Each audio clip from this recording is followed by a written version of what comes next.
let's just start general. Give us the analysis of what do you see out of the front nine. We're definitely getting better. I still, we got a lot of guys back, but it's not like we're a bunch of fourth and fifth year seniors. We still making some mistakes. We're going out there every day and we're learning. Really, at this point at camp, trying to put a lot of pressure on them. For instance, in the spring, if we have a guy that jumps off sides, hey, let's go to the next play. But now at this point, it's pressure. It's like you got to try to teach these guys, the young guys that's played a year. We've had Zach for 2. Wyatt's got 1 year under his belt. Doug's played 1 year for us. You look at these guys, and Hubbard's played none, and then you got Yates who started a couple years. But at the same time, we're trying to put pressure on doing the little things right, because you guys all know as well as I do, you can't go out there and play with 4 linemen. You play with 4 linemen, and it's a long day. So really putting a lot of pressure on doing the little things right. Attention to detail. Physically, we're way better. Wyatt's way stronger than he was. Frazier's stronger. Doug's gotten himself in better shape. Just all the whole room has gotten physically more to what we're trying to get to. But now it's about attention to detail with your footwork, with your hand placement, with your eyes, not having holding calls. We've had way too many of those in the past couple days. Not having offsides. We had a couple encroachment. A couple of offsides penalties in the scrimmage the other day. We got to fix that. We can't have it. We can't come out there and do that. So that's a big part of trying to get that fixed. But definitely making improvements and starting to see this group come together. They're a tight knit group, and playing hard we're putting that at a premium for our room. Looks like right tackle is a battle. So what's your analysis between Jaquay and Brandon? It's really Jaquay plays really, really hard. He just gets his body out of position, makes some mistakes, some mental mistakes. That's what we're trying to fix. And with Yates, it's more of a being physical enough. He doesn't play as physical. He's kind of a finesse guy. He's real athletic. Doesn't play as physical as he needs to all the time. So that's what I'm trying to get out of both of those guys to fix those things. It's going to make us a lot better at the right tackle spot. And Wyatt in here last week. Your thoughts on where Wyatt is right now? Yeah, I love to watch him in interviews. It's awesome, yeah. He's really making a lot of progress. Like I said, the offseason was big. He came in here as a true freshman last year. He kind of played in and out early, took over the job about halfway through the year, but still physically wasn't where we wanted him to be. He's got a really, really great motor, plays really, really hard, and just watching him mature and just watching him get better and continue to get stronger. Super competitive kid, totally different kid on the field than he is when he's sitting up here talking to you guys. And that's one thing I really like about him. When he crosses that line, he's out for blood, and he plays really, really hard. Fun to coach. And we just got to keep progressing.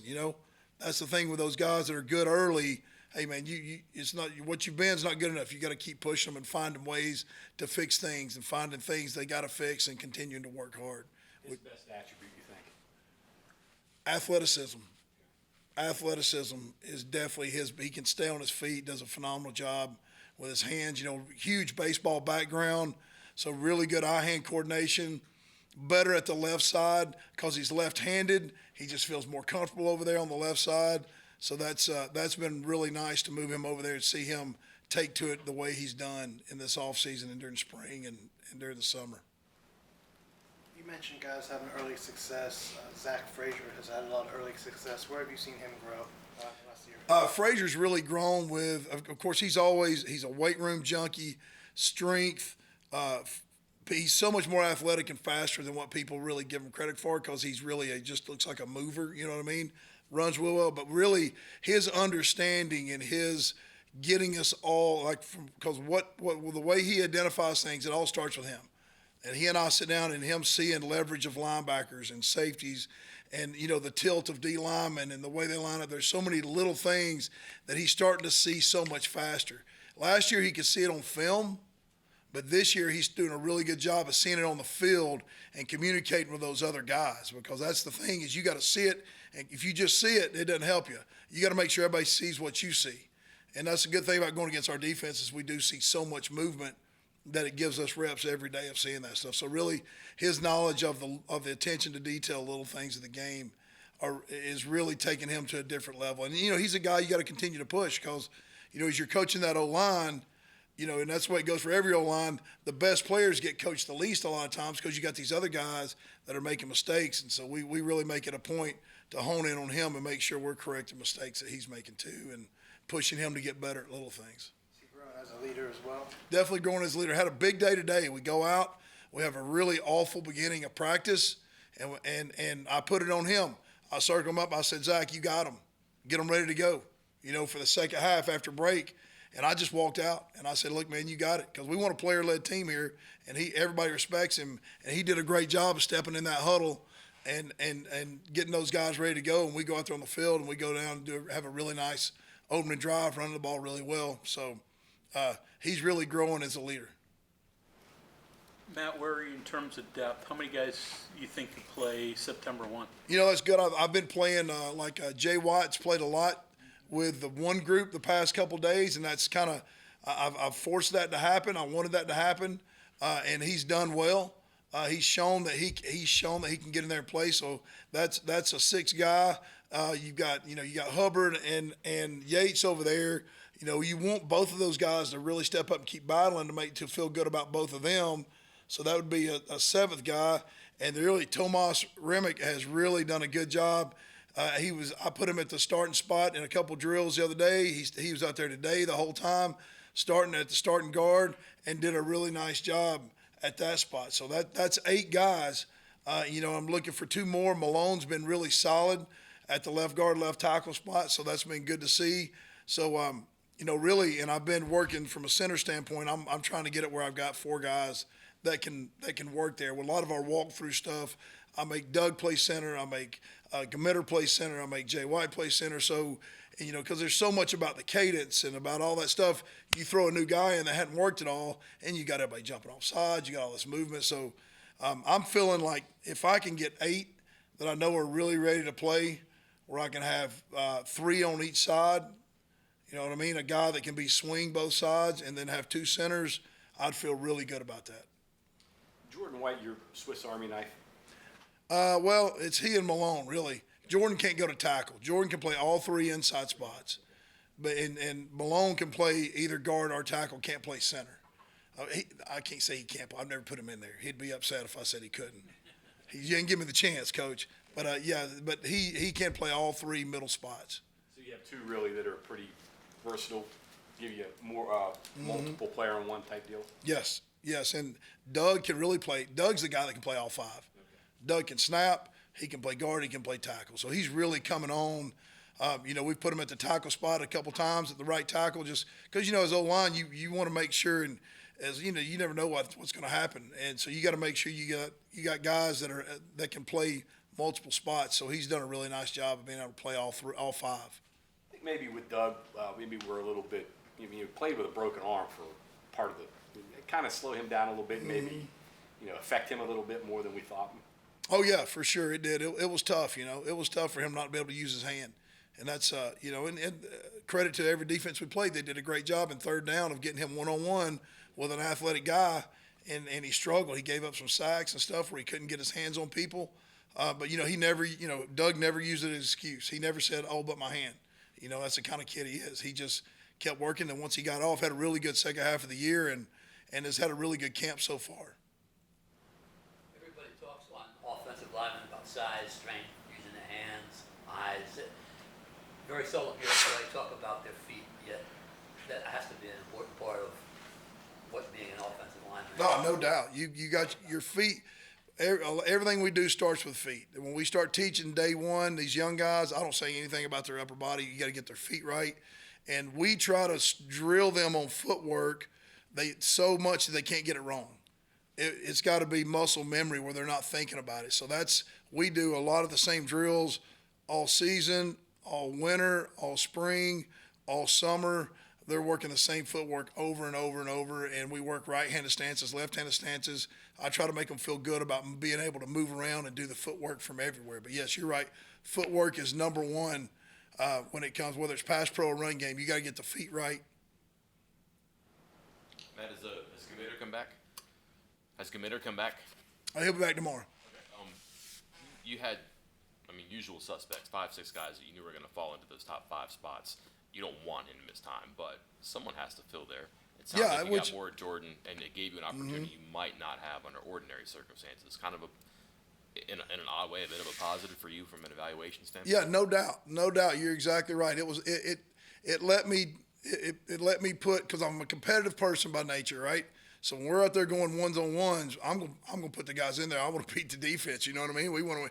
So when something like that happens and a guy's got to miss a couple days, it's good. It makes me take that other guy. Hey, let's let him step up. Next man mentality. We had a couple guys that were out today for one had a blister, one had this, and I next man up, and we ended up having a really good end of the scrimmage with guys that's been playing third and fourth team. I had a true freshman come in today, play with the second team.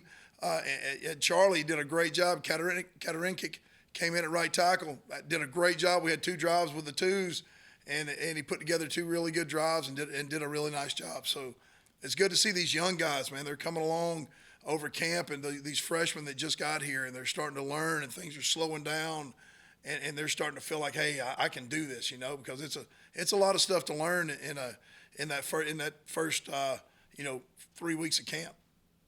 Feels like 3 months. What do you see out of some of those true freshmen and evaluate them, even if they're not necessarily ready to play? I see Mo Hamilton as a super twitchy, athletic kid. He's going to be a really good player, and I don't know if he's a guard or a tackle, but he's not real tall like a tackle, but he's super long armed, really athletic. Once we sit down and we're able to develop him over this season, he'll be a guy that's battling for a spot next year. I see Sully Weedman. Huge, runs really well, good feet. He's going to be a guy. He's already 318 pounds. He's a good-looking kid at 318. He's a guy is going to continue to progress and have a chance to play in the a chance to compete in the spring. Landon Livingston, he's going to be a center. He's really smart. He's athletic. He moves real well. He's 280. So it's going to take some time. I had another center a couple years ago that came in at about 280, and he's done pretty good. So I think we'll get the weight on him. Coach Joseph is really good at that. We'll get the weight on him, but he's super athletic. He bends well. And like I said, Charlie, really the highest football IQ guy and understands the game, does a really good job. Went in there today. Like I said, I was really proud of him. I think he's a guy that can continue to develop his body and can help us. We're going to have, we're just trying to build depth in this room because you guys know the way the portal goes, man. You got to get guys and you got to develop them and you got to keep them. Get too far ahead here, but your week 1 opponent loves to blitz. That's their deal. Have you had to introduce that yet, or is that still after the second? Introduce that in June. There you go. Yeah, and look, guys, they're really good up front. We are going to have to play. Every one of my guys are going to have to play their A game to be able to stay in that stadium with these guys because they are really good up front. They play really, really hard. Their linebackers are downhill players. Their defensive coordinator does a phenomenal job of stopping the run, does a great job of blitzing the run, loves to get people in 3rd and long. He's got all kinds of crazy blitzes out of 3rd and long, and it's one of those things where it's a challenge. I told my guys, we talked about it today. Hey, man, there's going to be, 70 what? Well, how many? 76,000? What's in the stadium? 67, that's right. So, there's going to be 67,000 people there, man. You better get ready because you're going to be going against some of the best people you're going to go against all year, maybe your whole career, and we got to be ready to go. We can't make mental mistakes. We can't put our eyes in the wrong spot. We can't overset. We can't get our hands outside. And that's what I was starting with is like, hey, we got to get to where that's what we're thinking because these guys are really, really good. And we're going to have to be, like I said, we're going to have to play our best to be able to stay in that stadium with them up front. And that's where the pressure is. That's where they're best, and that's where we got to be. We got to step up, and we got to play really well.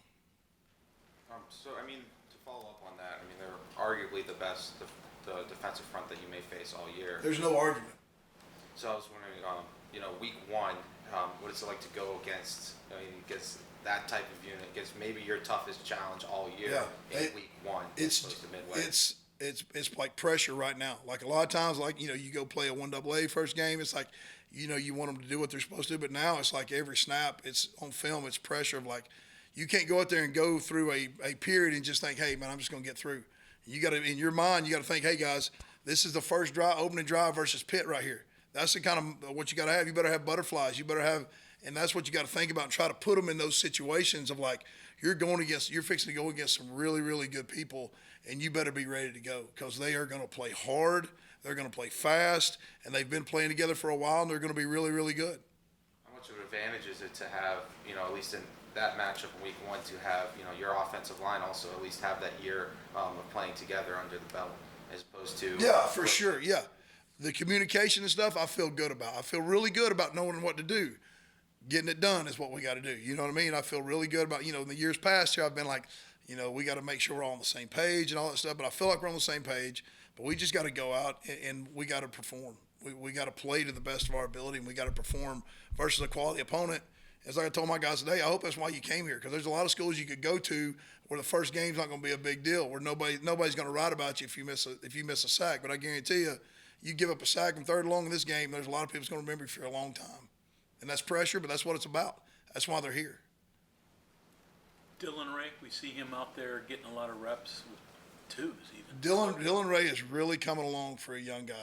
Really coming along. He was a really young freshman. I think he was a 17-year-old freshman. Really young guy, comes from obviously a really good pedigree, and he's continuing to grow. So he's making mistakes, but he's learning from them. He's fixing them. He's a tough kid. He's going to work. He's going to be fine. I don't know if I don't think he'll be a guy you'll see in the mix this year, but he's continuing to work and continuing to get better, and he's going to be a good football player around here for years to come. Not as big as his dad. He's not there yet. I saw his dad here the other day. He's a big human being now. But he may get there. I don't know. He still doesn't shave. So I think he's 290 now, 6'5", 290, and still not shaving. So I think he's still got a little room to grow. I was around when he was here. They used to have to weigh him over at Kroger's. Biggest hands I've ever shook, Big dude. Oh, big. Okay, anything else for Coach? All right, thank you. All right, guys. Thank you.